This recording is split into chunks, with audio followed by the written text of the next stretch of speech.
ya, yang kemudian di Wikipedia itu kalau Anda lihat ya di riwayat di apa namanya di lamanya Gibran itu kan sekarang kemarin dia belum menggunakan Bcom, kemarin dia belum menggunakan Bcom. Tapi sejak saya viralkan di Twitter hari ini pagi tadi habis subuh saya ngelihat namanya Gibran Raka Buming Raka Bcom. Nah, berarti sudah bergelar. Berarti kemarin belum bergelar. Jauh beda sama bapaknya? Oh, belum tentu, harus kita cari lagi. Saya mau komunikasi sama teman-teman di Singapura. Apakah memang Management Development Institute of Singapore ini memang mengeluarkan ijazah setara bachelor? Sebab setahu saya Bcom itu artinya Bachelor of Communication. Berarti dia adalah sarjana komunikasi gitu kan. Nah, tetapi yang agak unik nih dari sisi durasi dia kuliah di MDIS ini. Karena di Wikipedia ini kan bisa keliru ya Wikipedia, tapi ya satu-satunya yang ada source-nya itu Wikipedia ya. Bisa saja Wikipedia salah gitu kan. Itu dia kuliah di Management Development Institute of Singapore, MDIS itu dalam 2 tahun. 2005 sampai 2007. Nah pertanyaannya, apakah betul MDIS itu bisa mengeluarkan ijazah setara bachelor yang ditempuh oleh seseorang selama 2 tahun? Karena setahu saya nggak bisa tuh. Minimal kalau bachelor itu minimal itu ya 3 tahun. Ini bisa bikin heboh lagi nih. Ya, tapi saya bisa keliru. Ini kan dugaan asumsi saya. Ya, tapi yang jelas ini kan sudah ter-up ke publik ya. Tapi ini bisa bikin heboh lagi seperti yang kemarin. Ya, tapi gini, mestinya tim IT-nya Gibran itu pasti mendapatkan sumber yang kredibel. Karena dia udah berani untuk menggunakan Bcom di belakang namanya. Memang sih ada riwayat seseorang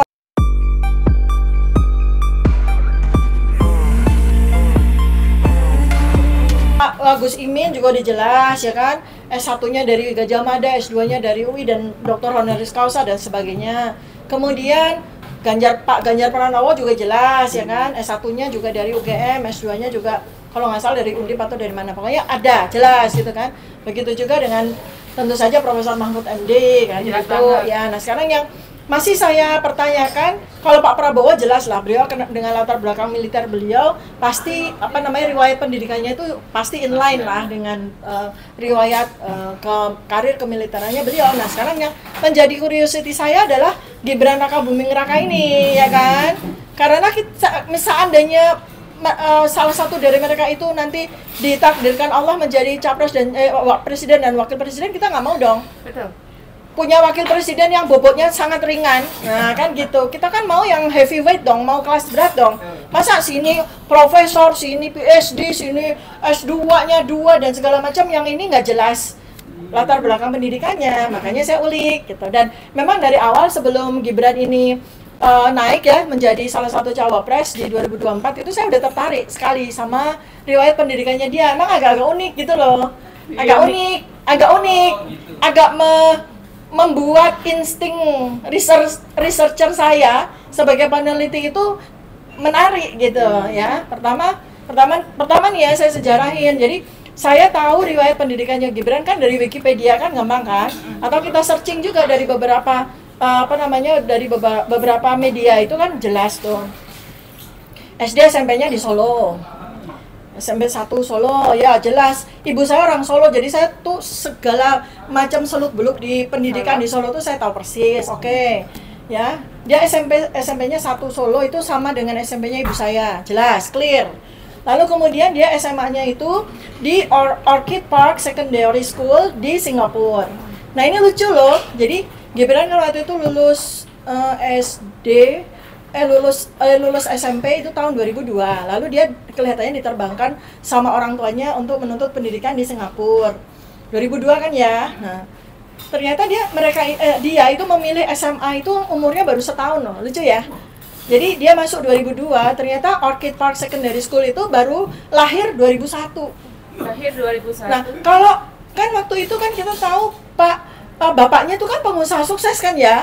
Termasuk pengusaha yang terkenal di kota Solo kan, sampai jadi wali kota kan ya, pasti kaya dong gitu kan ya.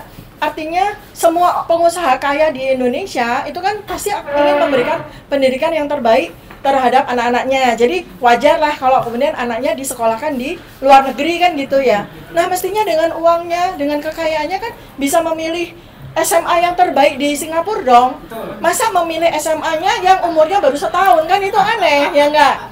Baru dari situ, ya kan?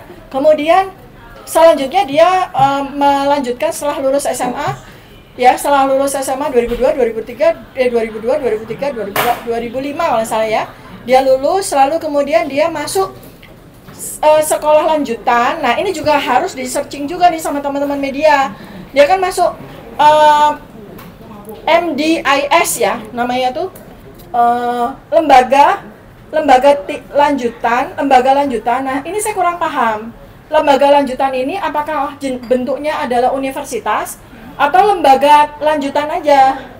Ya kan, MDIS, jadi bisa di searching MDIS yang tempat sekolahnya Gibran itu tuh sebenarnya sekolah apa sih, universitas atau ya, jadi di Singapura ya kan, dia kan kuliah pertama menurut Wikipedia kan dia kuliah pertama Management Development Institute of Singapore. Memang ada tulisan institut, tapi institut itu kan bisa aja. Saya punya yayasan juga namanya lembaga saya Ahlina Institute. Tapi saya bukan universitas, belum jadi universitas. Nah, Management Development Institute of Singapore ini apa gitu kan? Nah, apakah dia yang kemudian di Wikipedia itu kalau Anda lihat ya di riwayat di lamanya Gibran itu kan sekarang kemarin dia belum menggunakan BCom, Kemarin dia belum menggunakan BCom. Tapi sejak saya viralkan di Twitter hari ini pagi tadi habis subuh saya ngelihat namanya Gibran Raka Buming Raka BCom. Nah, berarti sudah bergelar. Kemarin belum bergelar. Nggak jauh beda sama bapaknya? Oh, belum tentu, harus kita cari lagi. Saya mau komunikasi sama teman-teman di Singapura. Apakah memang Management Development Institute of Singapore ini memang mengeluarkan ijazah setara bachelor? Sebab setahu saya BCom itu artinya Bachelor of Communication. Berarti dia adalah sarjana komunikasi gitu kan. Nah, tetapi yang agak unik nih dari sisi durasi dia kuliah di MDIS ini. Karena di Wikipedia ini kan bisa keliru ya Wikipedia, tapi ya satu-satunya yang ada source-nya itu Wikipedia ya. Bisa saja Wikipedia salah gitu kan. Itu dia kuliah di Management Development Institute of Singapore, MDIS itu dalam 2 tahun. 2005 sampai 2007. Nah pertanyaannya, apakah betul MDIS itu bisa mengeluarkan ijazah setara bachelor yang ditempuh oleh seseorang selama 2 tahun? Karena setahu saya nggak bisa tuh. Minimal kalau bachelor itu minimal itu ya 3 tahun. Ini bisa bikin heboh lagi nih. Tapi saya bisa keliru. Ini kan dugaan asumsi saya. Ya, tapi yang jelas ini kan sudah ter-up ke publik ya. Tapi ini bisa bikin heboh lagi seperti yang kemarin. Ya, tapi gini, mestinya tim IT-nya Gibran itu pasti mendapatkan sumber yang kredibel. Karena dia udah berani untuk menggunakan BCom di belakang namanya. Memang sih ada riwayat seseorang yang sampai hari ini belum mampu untuk menunjukkan ijazah aslinya, tapi dia di mana-mana menggunakan gelar insinyur. Ada, seseorang itu ada. Nah, bisa saja kan? Banyak orang yang melakukan klaim itu kan, ada orang yang dia nggak tahu kuliah di mana, dia bisa menuliskan Dr. Andes di depan namanya juga ada, ya kan? Tiba-tiba jadi insinyur juga tiba-tiba jadi insinyur juga ada, sampai sekarang yang tiba-tiba kemarin hakim jadi bubarkan gara-gara nggak bisa menunjukkan ijazah asli juga ada. Ada, ya makanya. Jadi kan ini sekarang menurut saya karena beliau ini kan harus menunjukkan bobotnya, nggak ada salahnya. Apa sih susahnya? Ini loh, kalau Dokter Tifa mempermasalahkan ijazah saya, kan dia kan juga menjawab kan waktu itu. Jadi Dokter Tifa ini loh ijazah Bachelor of Communication saya selesai sudah. Sama yang kemarin juga. Loh, iya sama. Harusnya kan cuma selembar kertas ini loh. Iya. Ijazah asli saya sudah selesai. Kan nggak ada kegaduhan jadinya. Iya, supaya kan. Iya, saya juga nunjukin kan nih loh ijazah sarjana kedokteran saya dari UGM, ijazah dokter saya dari UGM, ijazah S2 saya dari UGM, kan saya juga tunjukkan seperti itu, seperti contoh teladan dari Profesor Amin Rais. Apa sih salahnya? Cuma 1 menit aja nih loh, Dokter Tifa, kalau Anda ngeyel, pengen tahu nih ijazah saya, bukan sertifikat, ini ijazah Bachelor of Communication dari MDIS. Ini dugaan saya ya. Nah, sekarang setelah tahun 2007 Gibran ini kemudian dinyatakan terbang ke Australia untuk mengikuti kuliah di sebuah lembaga.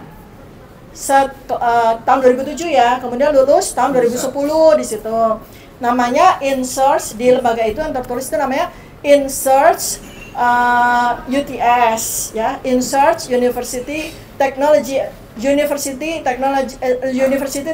Sydney UTS. Nah, setelah saya research ya, si InSearch ini tuh lembaga apa? Ternyata InSearch UTS itu adalah sebuah lembaga untuk semacam kursus untuk preparation buat orang-orang yang kepengen masuk menjadi mahasiswa UTS.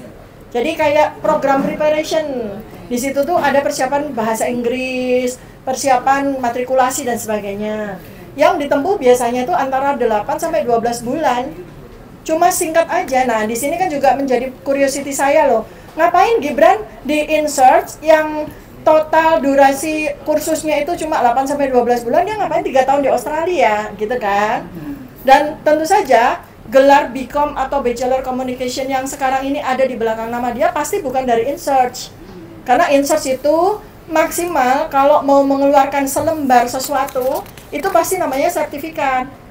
Karena InSearch itu 8 sampai 12 bulan, bukan ijazah, pasti sertifikat kelulusan kursus. Gitu. Nah, berarti memang intinya ini akan ada kegaduhan baru seperti yang sebelumnya. Dan sebetulnya kan nggak perlu gaduh ya. Iya. Udahlah Gibran konferensi pers, lalu Dr. Tifa dan rakyat Indonesia yang memiliki dugaan dan pertanyaan atas ijazah saya. Atas gelar BCom saya, ini saya tunjukkan. Ini saya mendapatkan ijazah dari Universitas X. Saya mendapatkan gelar BCom, kan gitu ya? Iya, betul. Selesai kan? Selesai, sudah. Kita lega. Bincang-bincang kita, sintahan kita sudah selesai. Terima kasih untuk Dr. Tifa. Assalamualaikum warahmatullahi wabarakatuh. Semoga tidak ada kegaduhan. Iya.